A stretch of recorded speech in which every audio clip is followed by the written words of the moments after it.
Okay, we are now officially starting recording. So Curtis is presenting on making civic spaces public interest technology in Toronto. Curtis has a long and good history with Civic Tech Toronto. He's been a strong contributor, and Curtis will talk about his dissertation research. And Curtis, do you want to just let me know if you've got a presentation you'd like to share, or whether I just want to shut down my own sharing and let you go? Please, if I could share my screen, that'd be great, John. Okay. You're okay, right.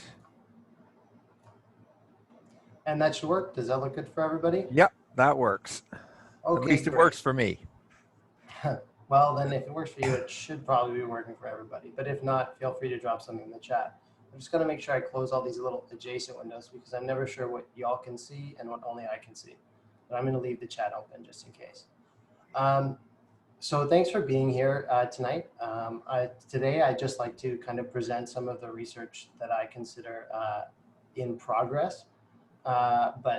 So in some ways, this might seem like either abstract or like kind of, kind of avoiding specific recommendations, but some of that will kind of become more clear. The rationale for that will kind of become more clear as we go through. I started this research, I guess, 2 years ago now with these kind of initial research questions, and I've left them in the kind of in the academic jargon that I had in my proposal, just for kind of I don't know, the record's sake. But I was interested in what we can understand about democratic and civic engagement by looking at groups like Civic Tech Toronto. I'm interested in how they provide either new opportunities or new affordances where people can engage with policy making, decision making, or interestingly enough, directly with the kind of technological objects that governments create and design, either in the development process or themselves as an object of critique. I was interested in how these activities of citizenship in Civic Tech Toronto could constitute meaningful engagement. Are they new modes? Are they continuing iterations of old modes? How should we see them in the kind of in the theoretical background of citizenship studies? And then I was also interested in the role that the state played in this. How do governments get involved with this work? How do they understand and relate to groups like Civic Tech Toronto, et cetera? So now I'll take you briefly through some of the methodology so you can understand how I've been going at this research, about this research, and kind of where we're at now. So generally, the general structure of the research is kind of done in 2 iterations of critical systems practice, which is a fancy word for saying kind of like consulting action research. I start off by grounding kind of my understanding of the literature, doing my desk research, and determine an approach for understanding. In this case, I chose situational analysis, which we'll talk later. I then do my field work, interviews, document analysis, etc., and reflect throughout this process. I keep a research journal, which I can show you. You can see me on the screen. There it is. I keep this stack of field notes here. I think there's another one actually too. And then I kind of like apply these frames. And now I'm looking to involve participants. That's why I'm presenting the research here today, in part, is because in order to kind of carry some of this research through, it's become increasingly clear to me that involving people from the civic tech community is essential for any kind of meaningful results of this. And you'll see why in a moment. So situational analysis, which is kind of the choice of structure that I made for kind of understanding the situation, is a technique for distinguishing and describing what are called social worlds. Which generally means groups of people that are tied together by shared communication infrastructure, shared vocabulary, shared values, and shared practices. So you can think of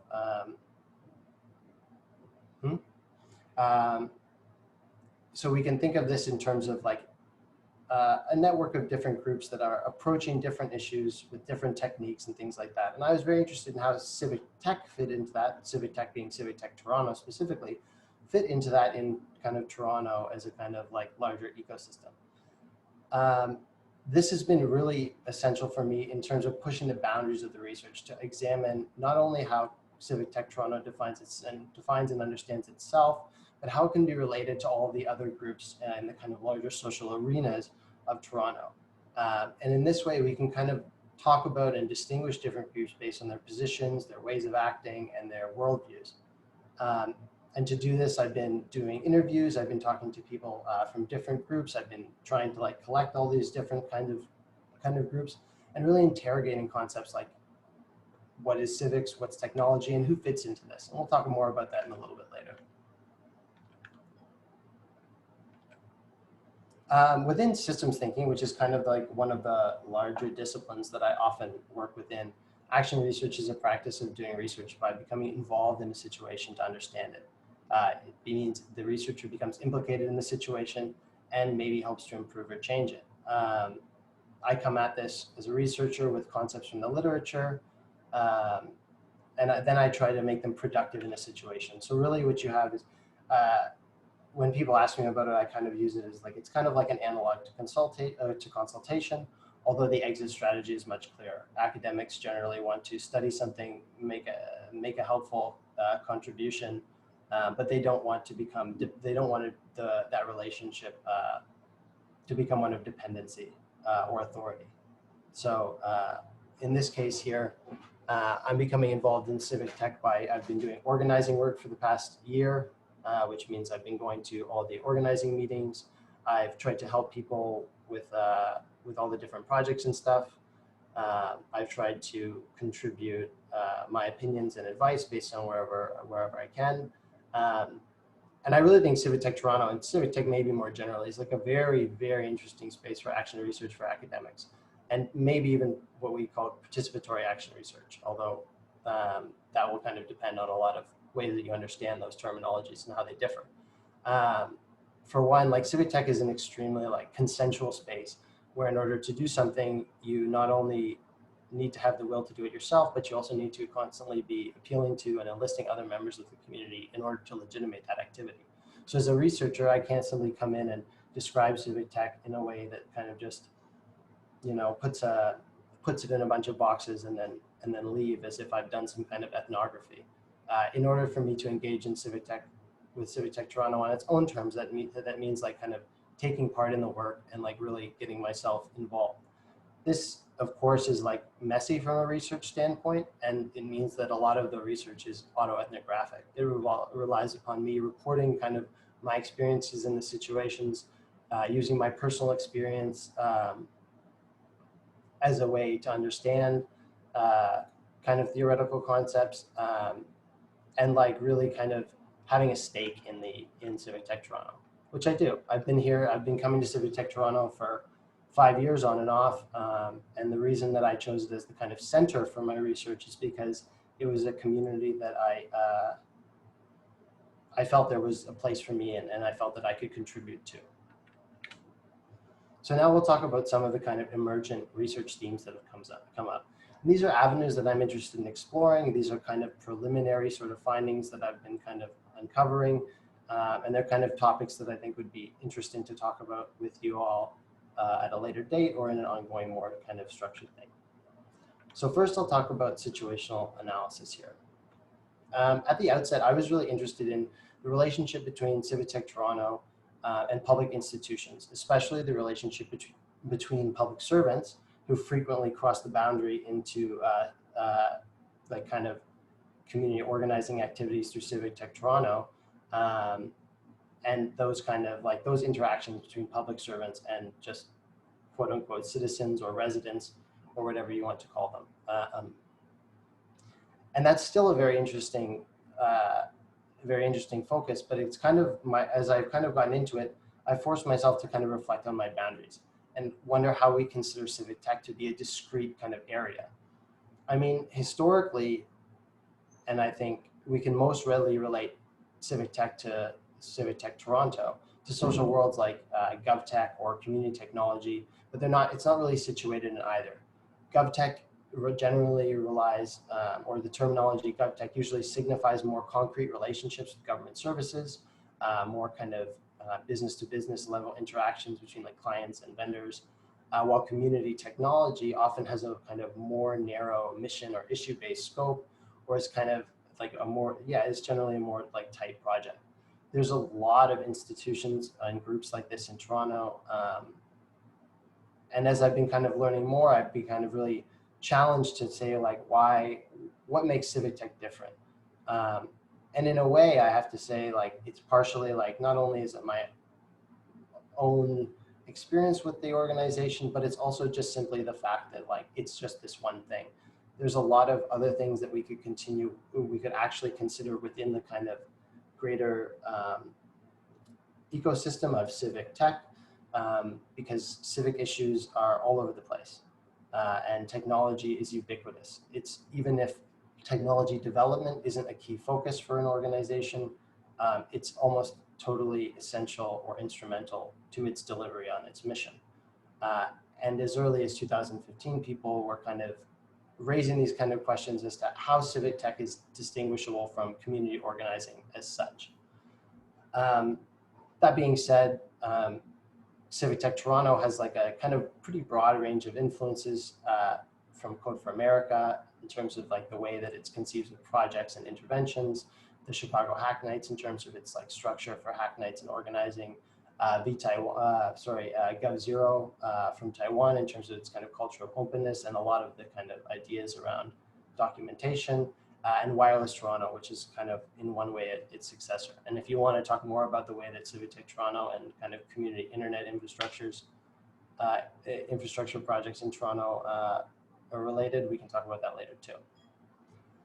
Now, Civic Tech Toronto's members are kind of our clearest way of seeing how these lines are crossed. And Civic Tech Toronto collects a lot of people from many different kinds of groups, and they cross in and out of it. This might be from community organizing, it might be through their involvement in projects, it might be because they're civil servants, et cetera. And this is kind of like in part of the way that Civic Tech Toronto operates. It's not really, it becomes increasingly difficult as we understand the way that these boundaries are crossed to understand it as an organization or a firm or anything like that, because it's really more of a space, and we'll get to that in a second. Civic Tech Toronto collects people and gets them maybe to organize based around specific issues. It asks them to organize around projects, but it does not itself like act. It's not itself focused around anything that beyond simply perpetuating the Hacknights. Its main sources of the main ways that Civic Tech Toronto like influences its surroundings are through projects, where it often puts design interventions at the forefront, which can raise some eyebrows, and we can talk critically about our understanding of design interventions and empowerment, and I think we should. And it reflects its worldview through speakers as well, because by deciding what to give credence to, it endorses specific understandings of what the civic is. And in doing so constitutes its community. One of my major arguments at this point is I think that it's fruitful to understand Civic Tech Toronto as a sort of commons, which is like a somewhat trendy term from maybe 2 years ago, but I think it's still good now. And I think it's a very good way of understanding what Civic Tech Toronto is and what it does. For our purposes, a commons is defined by two characteristics. It governs access to a resource in terms of its sustainability and maintenance, as well as its kind of who can draw and contribute to it. And it's governed by people who use that research rather than by an outside entity. In this way, it's kind of distinct from private spaces, which are governed by the volition or just the kind of interests or desires of specific owners. And it's different than public institutions where the resource is kind of separate from the governing body. Here, it's very interesting to see those collapse because the Civic Tech Toronto community is the resource itself. Its members contribute their time, their labor, their expertise, and rely on the same from others in order to facilitate the creation of relationships and projects, which is the way that the community actually reproduces it itself. The Hacknights are kind of the very key or core function of Civic Tech Toronto. This is like the time and space that makes it. It's a space for decentralized and voluntary collaboration. And it's kind of been the like foundation of all Civic Tech Toronto's activities. There's a lot of work, of course, that goes on understanding, or goes into maintaining and reproducing those Hacknights. But we can understand that in a way that we have, not only is there like a community, but that certain people act as like stewards or what we might call organizers. Although in some respects, like the division there is still pretty horizontal. There's no real claims to authority made by organizers. There's no threshold for becoming involved with the organizing committee. It remains like very horizontal. Anybody who has attended Civic Tech, you don't even have to attend a Hacknight to come to an organizing meeting. You can get started on the organizing committee immediately, which is in some ways bizarre, but very interesting and a kind of quirky fact about the community. This makes Civic Tech Toronto in some ways like it's hard to understand because it's very flexible. It's a dynamic community that kind of reflects only whoever's contributing to it at the time. It makes it hard to pin down. It makes it difficult to understand for new people because responsibility is assumed ad hoc and people don't even require permission to do anything. In the last year, I've started projects where I've tried to like mobilize Civic Tech as a brand.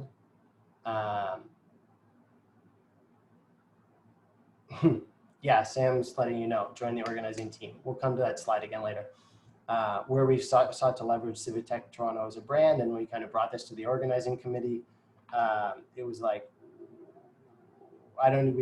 it's very difficult to know what to do with this. It's like, because Civic Tech Toronto doesn't really look at itself in a lot of ways. This helps us to understand how Civic Tech Toronto is different from other kinds of organizations, even other civic tech organizations, because it's less of a mission-driven organization. It's less focused on projects or products and more focused on perpetuating itself and to creating a basis upon which other collaboration can occur. My argument here is that this needs to be kind of built into our understanding of civic tech in the Civic Tech 101 presentations, because it maybe, if it's done right, can kind of help eliminate or at least kind of ease some of the ambiguities that have. In a lot of my interviews and a lot of my conversations with people, one of the things that people will commonly describe, and stop me if you've heard this one before, is that for the first couple of months at Civic Tech Toronto, nobody really understands what's going on. They're not clear. It's not clear who's in charge. It's not clear how you do anything. And it takes a while for people to really understand that the answer to that is no one is in charge, and you can do whatever you want until maybe somebody stops you.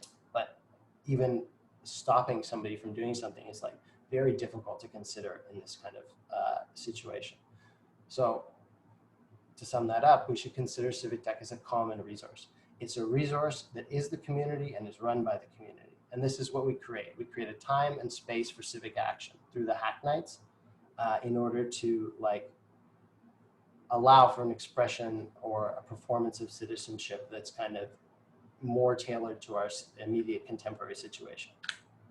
And so we'll move on here.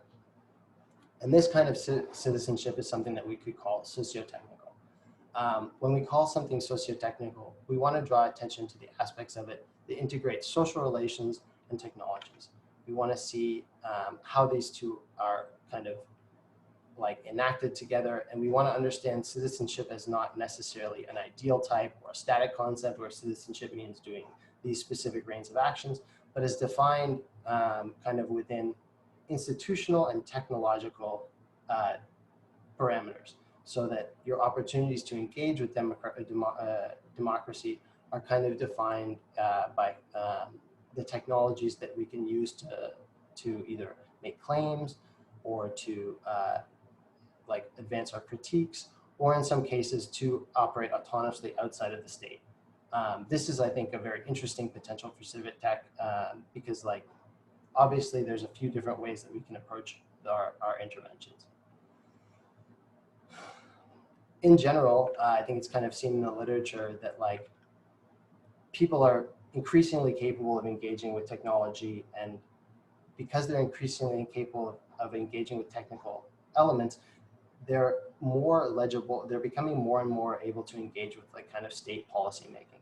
They can participate. There are methodologies now where citizens can participate in design exercises. They can participate in kind of ideation and brainstorming exercises.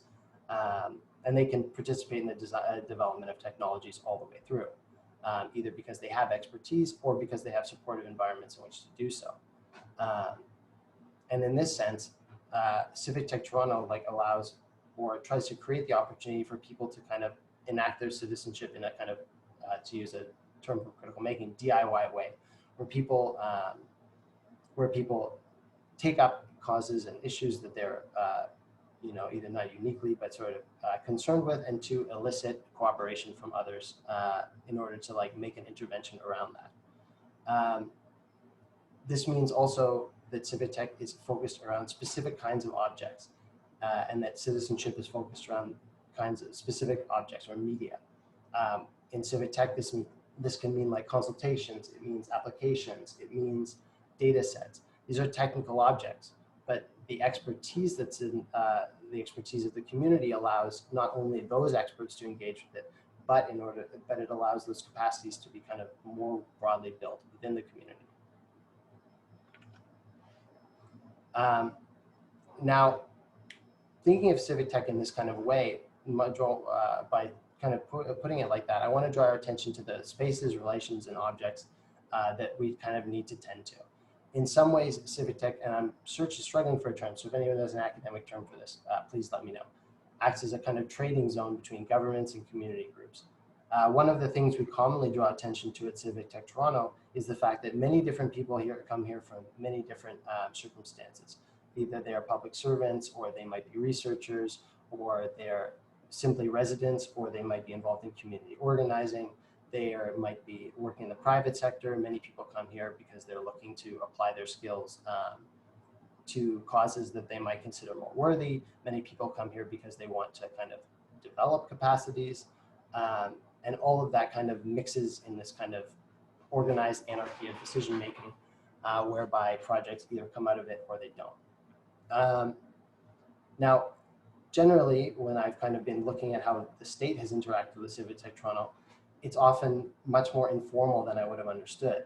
Most of these interactions with the state seemingly come by way of public servants being connected to both worlds, and either by bringing their work to Civic Tech or by bringing Civic Tech to their work.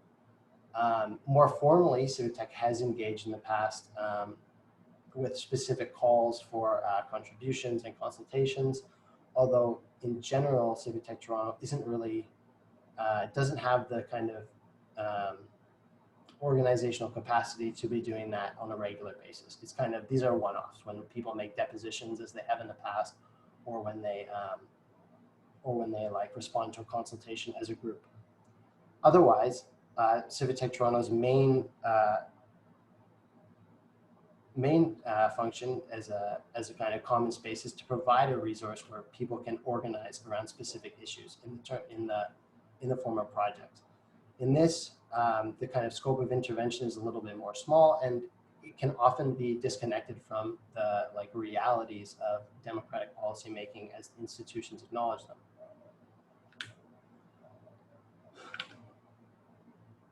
Now, just to kind of close off and open, oh, nice.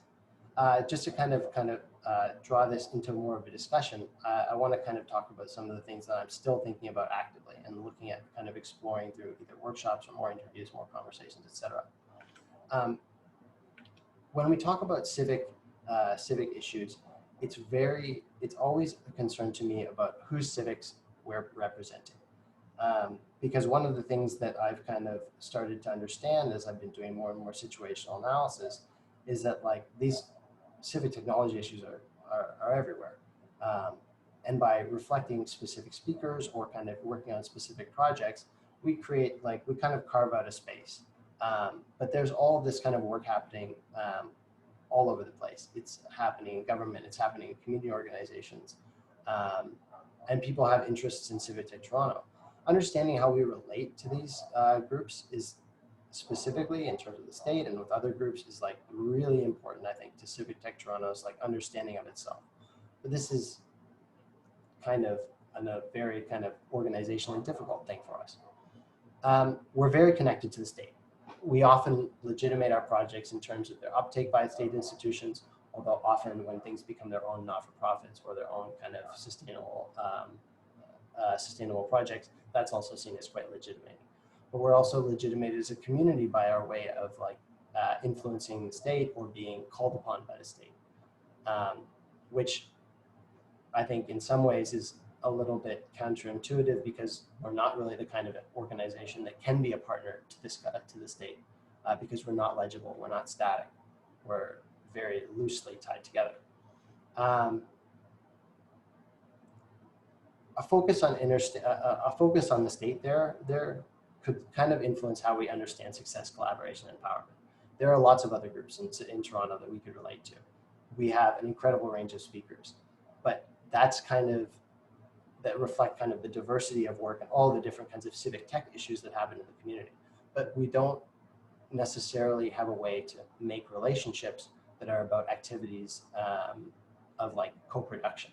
We don't necessarily collaborate with groups outside of Civic Tech Toronto, which is a continual source of tension because oftentimes the civic issues that Civic Tech looks to address aren't to be found within the Civic Tech community necessarily. They're often found outside of it. And so making those relations, as we saw when we talked with Code for DC, becomes increasingly important and able to like make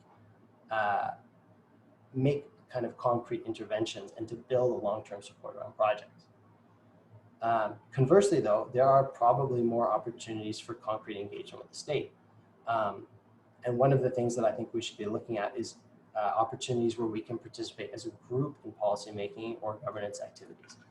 For example, I'm thinking about responding to consultations or kind of writing depositions or kind of taking pieces in a collaborative way. Civic Tech holds a lot of different worldviews within it and doesn't necessarily always bring those to the forefront in such a way where participants are kind of arguing about things. Things appear consensual when in reality they are somewhat ambiguous and a lot of things remain unspoken. But engaging with that kind of exercise not only kind of allows us to project ourselves outside, but it also kind of represents us allows us to kind of talk to each other as well. Sharing expertise and capacity building is like a key function for Civic Tech. That's why a lot of people come here, and that's part of the original kind of like mission and theory of change of Civic Tech Toronto. Our current organization for this relies on projects, and that in turn relies on member initiative. This has been very productive in the past, but I think the last few months, for example, have really kind of brought to the fore that this is often too open-ended, and that more kinds of activities need to be integrated with the Hacknights.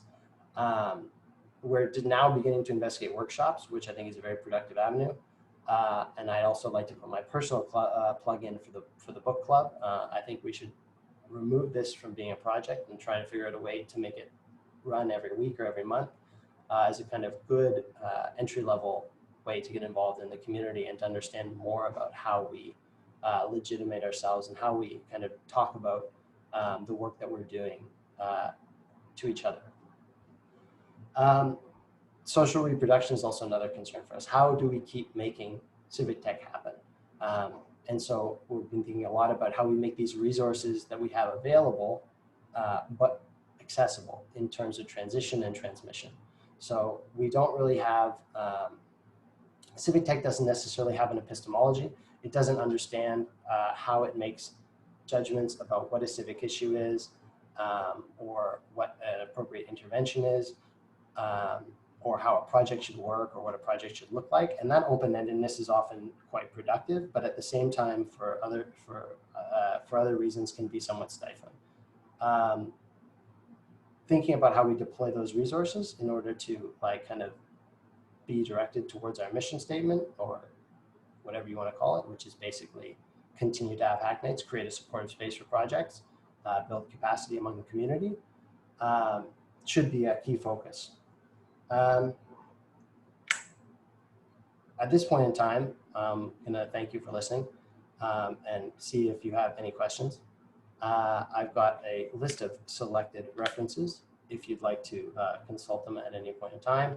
This is a sampling, but I think gives a well-rounded look at what I've been drawing from. Okay, great, Curtis. Thank you. I'm wondering if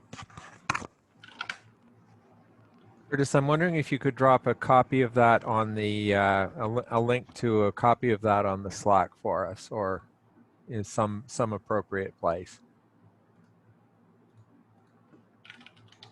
Yeah, sure, no problem. Okay. Just a note to everybody, we are now going to stop recording so that if you want to ask a question and participate without necessarily being recorded,